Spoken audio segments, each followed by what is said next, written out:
नमस्कार साथियों, सभी लोगों का स्वागत है। बिहार एसएससी सीजीएल के लिए सामान्य विज्ञान में पौधे के जनन का भाग 2 है। काफ़ी महत्वपूर्ण है। यदि आप भविष्य में एईडीओ, बीएसओ, दरोगा कोई भी एग्जाम देने वाले हैं तो आप ज़रूर देखिए। चलिए प्रश्नों की ओर चलते हैं। इसमें पुष्प के जो वास्तविक मादा भाग होते हैं उसको क्या कहते हैं? पुष्प के वास्तविक मादा भाग को क्या कहते हैं? तो जयांग कहते हैं। जयांग के कितने भाग होते हैं? जयांग के टोटल 3 भाग होते हैं। अंडाशय, जैसे आप इस तरह से जब बनाएंगे ऐसे बनेगा तो ये जो होगा नीचे वाला भाग ये कहलाएगा अंडाशय, ओवरी। और ये जो है आपका बीच वाला भाग ये वर्तिका स्टाइल कहलाता है। और ऊपर वाला जो होता है स्टिग्मा होता है, वर्तिकाग्र। ये सब बार बार पूछा जाता है। निम्नलिखित पूछ लेगा आपको कौन सा मादा जनन अंग का भाग नहीं है, तो अंडाशय इस नीचे वाले भाग को कहते हैं अंडाशय, ओवरी। और ये बीच वाले भाग को स्टाइल, वर्तिका कहते हैं। और जो सबसे ऊपर होते हैं इसको कहते हैं स्टिग्मा, यानी वर्तिकाग्र कहते हैं। तो अंडाशय, बीच में वर्तिका, और वर्तिकाग्र जो है सबसे ऊपर वाला भाग है। अंडाशय में क्या पाया जाता है? जो अंडाशय होते हैं तो यहाँ पे इस तरह से बीजांड पाया जाता है। अंडाशय में क्या पाया जाता है? बीजांड। मादा युग्मक या अंडाणु कहाँ पाया जाता है? जो मादा युग्मक होते हैं और अंडाणु ये बीजांड में ही पाया जाता है। बीजांड में मादा युग्मक या अंडाणु पाया जाता है। कहाँ? बीजांड में। यदि किसी उभयलिंगी पुष्प में पुमांग और जायांग अलग अलग समय पर परिपक्व होते हैं तो इसे क्या कहते हैं? तो भिन्न कालपक्वता कहते हैं।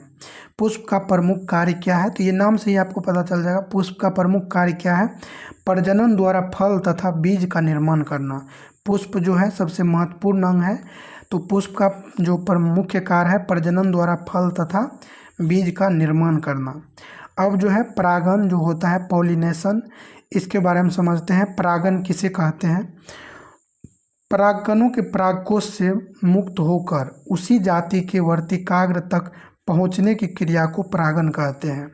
यानी परागकणों के परागकोश से मुक्त होकर के इस तरह से जब आप एक चित्र बना लीजिए, यहाँ पे ध्यान दीजिए, ये हो गया आपका मादा जनन अंग वाला, ये वर्तिका हो गया, ये वर्तिकाग्र, और ये अंडाशय हो गया। यहीं से एक निकलता है नर वाला। तो नर वाले ये जो है आपका परागकोश है, और यहाँ पे इस तरह से परागकण होता है।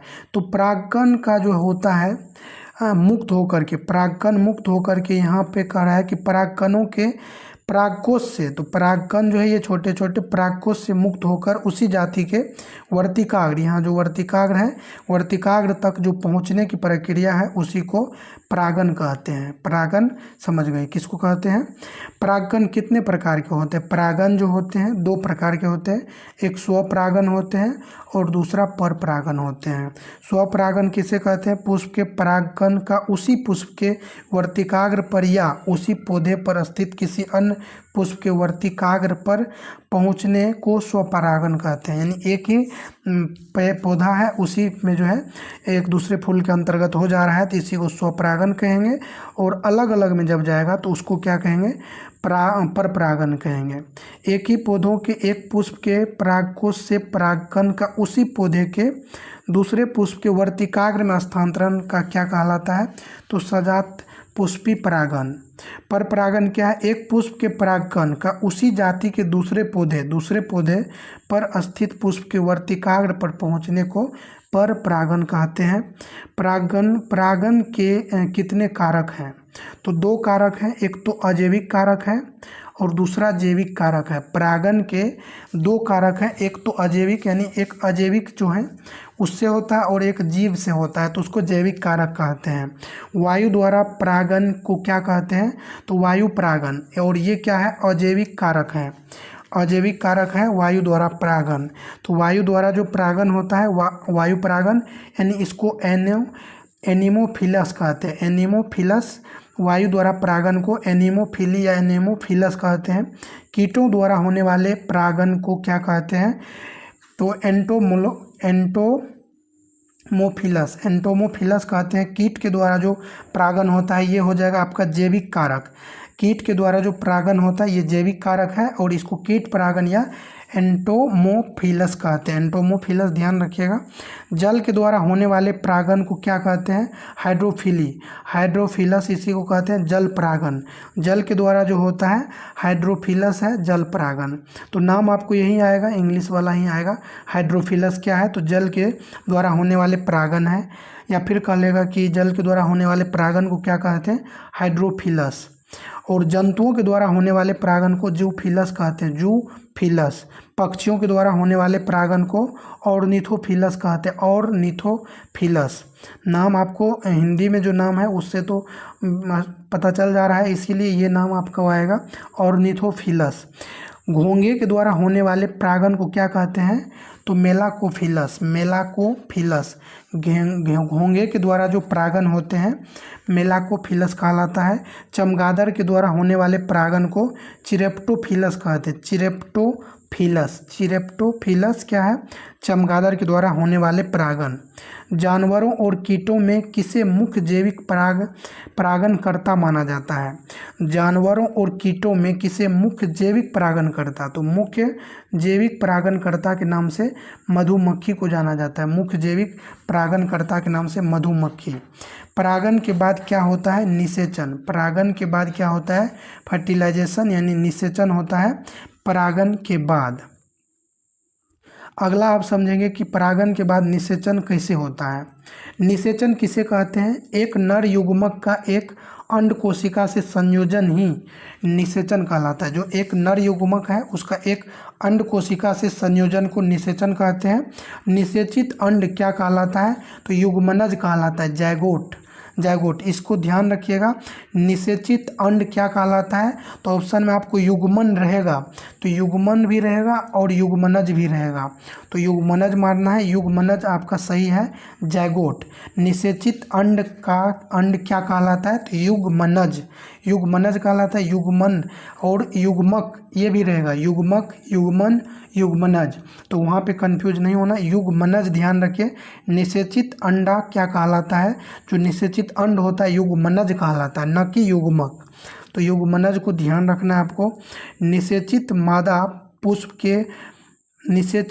पुष्प के किस भाग में होता है? निषेचन, ध्यान दीजिए, निषेचन पूछा गया है। निषेचन मादा पुष्प के किस भाग में होता है? तो अंडाशय में। अंडाशय में निषेचन होता है। निषेचन के पश्चात बीजांड से बीज, युग्मनज से भ्रूण तक अंडाशय से किसका निर्माण होता है? फल का। निषेचन के पश्चात बीजांड से बीज, युग्मनज से भ्रूण और तथा अंडाशय से किसका निर्माण होता है? फल का निर्माण होता है। आवृत बीजी पौधे में निषेचन को क्या कहते हैं? जो आवृत बीजी पौधे हैं उसमें निषेचन को त्रिक संलयन कहते हैं, ट्रिपल फ्यूजन। आवृत बीजी पौधे में निषेचन को क्या कहते हैं? त्रिक संलयन कहते हैं। त्रिक संयोजक केंद्रक निषेचन के पश्चात किसमें परिवर्तित होता है? जो त्रिक संयोजक केंद्रक है निषेचन के पश्चात किसमें परिवर्तित होता है? भ्रूणपोष में। त्रिक संयोजक केंद्रक निषेचन के पश्चात किसमें परिवर्तित होता है? तो भ्रूणपोष में। निषेचन के बिना फल के विकास को क्या कहते हैं? बिना निषेचन के ही यदि फल का विकास होता है तो इसको पार्थेनोकार्पी कहेंगे। पार्थेनोकार्पी क्या है? निषेचन के बिना फल का विकास। एक पौधे के बीज में आगामी पौधे को क्या कहते हैं? एक पौधे के बीज में आगामी पौधे को क्या कहेंगे? तो भ्रूण कहेंगे। एक पौधे के बीज में आगामी पौधे को क्या कहेंगे? भ्रूण। एक प्रसुप्त भ्रूण द्वारा समान विकास के आरंभ या पुनर्ग्रहण को क्या कहेंगे? एक प्रसुप्त भ्रूण के द्वारा समान विकास के आरंभ या पुनर्ग्रहण को क्या कहेंगे? इसको अंकुरन कहेंगे। अब यहाँ पे कुछ प्रमुख पादप रोग हैं, इसको हम लोग देख लेते हैं। पादप रोग विज्ञान किसे कहते हैं? पादप रोग विज्ञान किसे कहते हैं? तो पौधों के रोगों के लक्षणों, कारणों, उपचार तथा नियंत्रण के अध्ययन को क्या कहेंगे? पादप रोग विज्ञान। पादप रोग विज्ञान यानी पौधों के रोगों के लक्षणों, कारणों, उपचार तथा नियंत्रण के अध्ययन को पादप रोग विज्ञान कहते हैं। गेहूं पर पाए जाने वाले दो प्रमुख कवक रोग, कवक रोग कौन से हैं? यानी गेहूं पर पाए जाने वाले दो प्रमुख कवक रोग, तो काला कीट एवं अस्मट। गेहूं पर पाए जाने वाले दो प्रमुख कवक रोग है काला कीट एवं अस्मट। काला कीट एवं अस्मट। अगला है करनाल बंट किसका प्रमुख रोग है? करनाल बंट जो है ये गेहूं का प्रमुख रोग है। करनाल बंट गेहूं का प्रमुख रोग है। करनाल बंट। करनाल बंट किसका प्रमुख रोग है? गेहूं का। करनाल बंट। गेरुई किस में पाया जाने वाला प्रमुख रोग है? तो गेरुई जो है ये पाया जाता है गेहूं में। गेरुई नाम से ध्यान रख सकते हैं। गेरुई किस में पाया जाने वाला प्रमुख रोग है? तो गेरुई और गेहूं। गेरुई गेहूं, करनाल बंट गेहूं का एक रोग है जो फफूंद जनित रोग है। सफ़ेद कीट किसका एक महत्वपूर्ण रोग है? तो सफ़ेद कीट जो होता है ये सफ़ेद कीट सरसों में होता है। सरसों में आप देखे होंगे कि उजला उजला ऐसे हो जाता है, तो उसी को बोलते हैं सफ़ेद कीट। उकटा, उकटा किसका प्रमुख रोग है? तो उकटा जो है चना, अरहर, गन्ना, पत्तियों का सूखना। उकटा रोग मतलब होता है पत्तियों का सूखना, और ये चना, अरहर, गन्ना, पत्तियों का सूखना, ये सभी जो है उकटा रोग का उदाहरण है। बुकनी यानी पाउडरी, पाउडरी रोग किस में पाया जाता है? बुकनी रोग मटर में पाया जाता है। मटर में बुकनी रोग या पाउडरी इसी को बोलते हैं। ये कहाँ पाया जाएगा? मटर में। बुकनी मटर, बुकनी मटर ध्यान रखिएगा। बुकनी मटर एक साथ ही याद रखिए, बुकनी मटर। तो जैसे बुकनी, पाउडरी, मटर ये आ जाएगा तो लगा देना है। अगेती झुलसा तथा पिछेती झुलसा किस में पाया जाता है? अगेती झुलसा तथा पिछेती झुलसा ये किस में पाया जाता है? आलू में। अगेती झुलसा और पिछेती झुलसा देखे होंगे कि जब ज़्यादा पल्ला पड़ता है तो वो झुलस जाता है आलू का पत्ता। तो अगेती झुलसा और पिछेती झुलसा जो है आलू से संबंधित है। आलू में जो ब्लैक हर्ट का रोग होता है ऑक्सीजन की कमी के कारण। आलू में ब्लैक हार्ट का कारक क्या है? तो ब्लैक हार्ट रोग किस में पाया जाता है? आलू में, और ऑक्सीजन की कमी से। आलू में यदि ऑक्सीजन की कमी होता है तो उसको ब्लैक हार्ट रोग कहते हैं। और जब आप लोग आलू खाते होंगे तो देखते होंगे कि कोई कोई आलू हरा रंग का रहता है, तो हरा रंग जो है उसको नहीं खाना है क्योंकि वो बहुत ही हानिकारक होता है, जो हरा रंग का भाग होता है। तो ब्लैक हार्ट किसके कारण से होता है? ऑक्सीजन की कमी से। Yellow vein mosaic, yellow vein mosaic किसकी गंभीर बीमारी है? येलो वेन मोजेक भिंडी की गंभीर बीमारी है। येलो वेन मोजेक किसकी बीमारी है? भिंडी की। येलो वेन मोजेक किसकी है? भिंडी।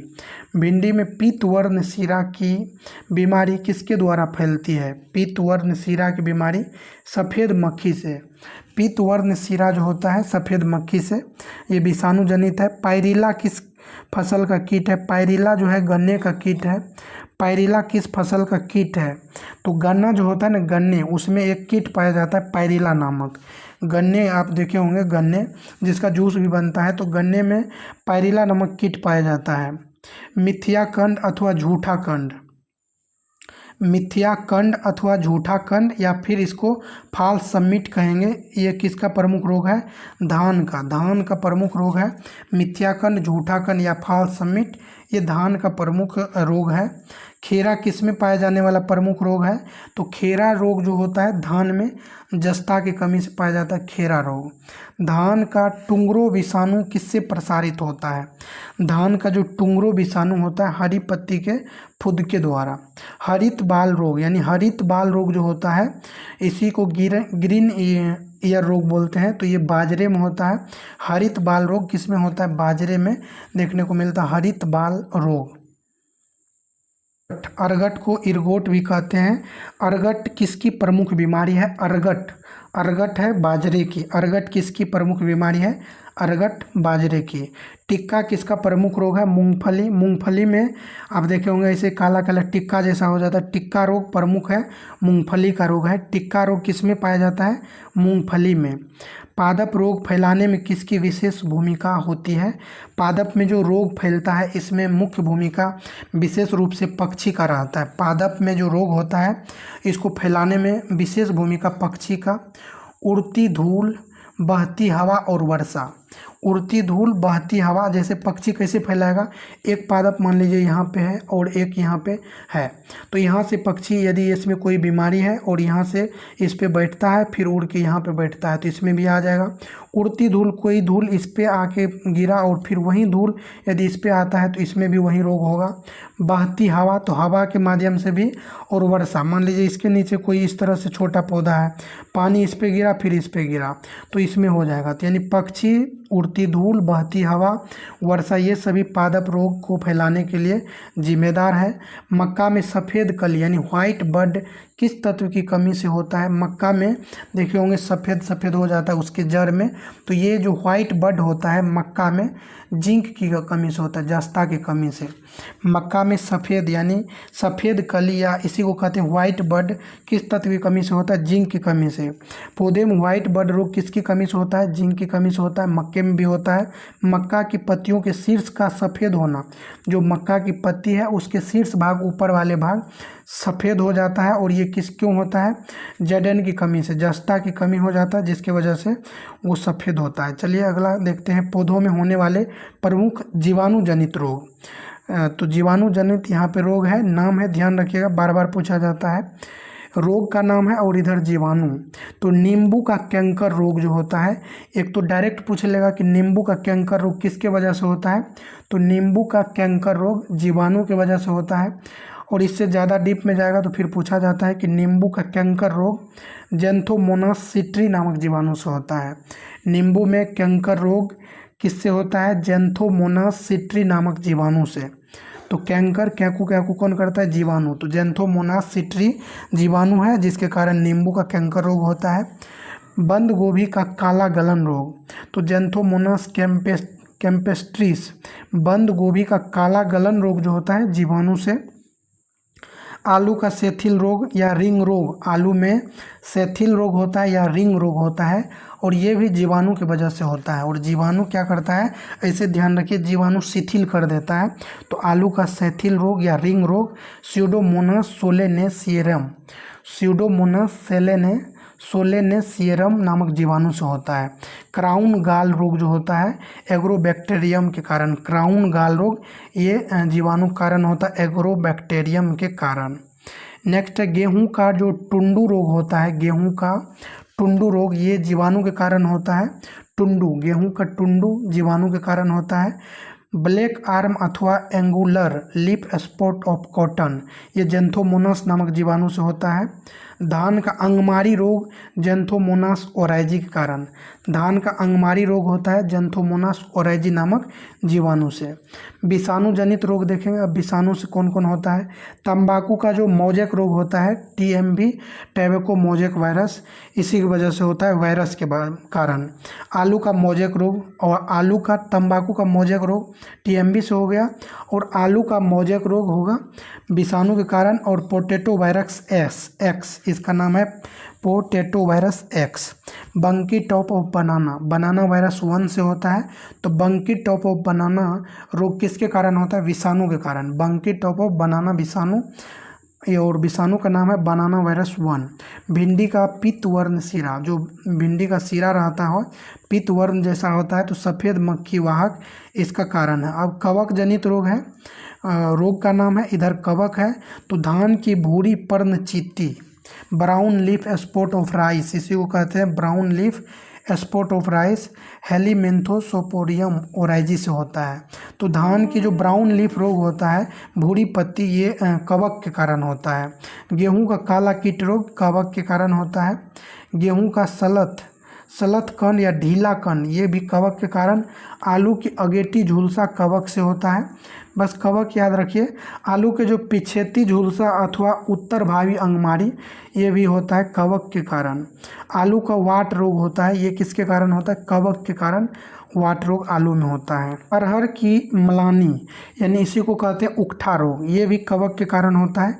मूंगफली का टिक्का रोग जो होता है ये अस्कोरोस्पोरा पर्सोनेटा, ये काफ़ी बार पूछा गया। मूंगफली का टिक्का रोग कवक का कारण होता है, या डायरेक्ट पूछा जाता है कि टिक्का रोग किस में मिलता है, किस में होता है टिक्का रोग, तो मूंगफली में होता है कवक के कारण, और कवक का नाम है अस्कोरोस्पोरा पोर्सिनेटा। नेक्स्ट है गन्ने का लाल सरण, गन्ने में देखे होंगे कि लाल लाल हो जाता है नीचे में, तो गन्ने का लाल सरण कवक के कारण होता है। कोलेटोट्रोटिकम फाल्केटम, जो कवक है उसका नाम है कोलेटोट्रिकम फाल्केटम। गन्ने का लाल सरण रोग, लाल गलन रोग कोलेटोट्रिकम फाल्केटम के कारण। गेहूं का पाउडरी मिल्ड्यू, तो ये होता है इरेसिप ग्रेमिनीस टिट्री के कारण। राई का इरगोट रोग जो होता है, राई का इरगोट रोग, तो ये केल्वीविसेप्स। राई का इरगोट रोग कवक से होता है। धनिया का स्टेम गाल रोग, धनिया में एक रोग होता है स्टेम गाल, और ये किसके कारण? कवक। बाजरे का स्मट कवक के कारण होता है। टोलियोस्पोरियम, बाजरे का इरगट कवक के कारण होता है। बाजरे का ग्रीन ईयर, ये भी कवक से। सरसों का सफ़ेद किट्टू रोग कवक के कारण होता है। अरहर का झुलसा कवक से होता है। डैम्पिंग ऑफ या आद गलन, ये सभी कवक के कारण होता है। हिंताजन्य रोग देखते हैं, रोग का नाम और तत्व की कमी, यानी किसी तत्व की कमी से कौन सा रोग होता है। तो नींबू का डायबेक रोग जो होता है तांबे की कमी से, नींबू का डायबेक रोग तांबे की कमी से होता है, नींबू में डायबेक रोग। धान का जस्ता रोग, धान का खेरा रोग जो होता है जस्ते की कमी से, खेरा रोग। मक्का में सफ़ेद कली रोग जस्ते की कमी से, मक्का में जो सफ़ेद कली रोग होता है ये जस्ते की कमी से होता है। नींबू का लिटिल लीफ रोग, ये भी जस्ते की कमी से। नींबू का डायबेक तांबे की कमी से, धान का खेरा, मक्का में सफ़ेद कली और नींबू का लिटिल लीफ रोग, ये जस्ते की कमी से होता है। उसके बाद आम में जो लिटिल लीफ रोग होता है, आम में भी, आम और नींबू दोनों में लिटिल लीफ रोग होता है, किसके वजह से? जस्ते की कमी से।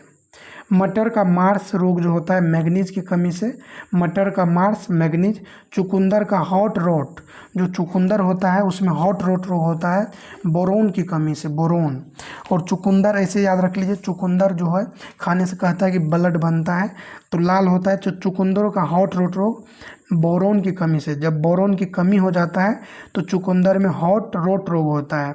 फूलगोभी में ब्राउनिंग रोग बोरोन की कमी से, फूलगोभी में जो ब्राउनिंग रोग होगा बोरोन की कमी से। और पत्ता गोभी में व्हिपटेल रोग, जो पत्ता गोभी होता है जिसको बंधा गोभी बोलते हैं, इसमें व्हिपटेल रोग होता है मोलबिडेनम की कमी से, व्हिपटेल रोग मोलबिडेनम की कमी से, ध्यान रखिएगा। तो ये पौधों में जो जनन वाला भाग था ये कंप्लीट हो गया है। अब आएगा जैव प्रौद्योगिकी, काफ़ी महत्वपूर्ण है जैव प्रौद्योगिकी, इसको प्रारंभ करेंगे अगले, इसका पार्ट 1 लाएंगे। सभी लोगों को धन्यवाद। आगे वाले पार्ट आप लोग ज़रूर देखिएगा।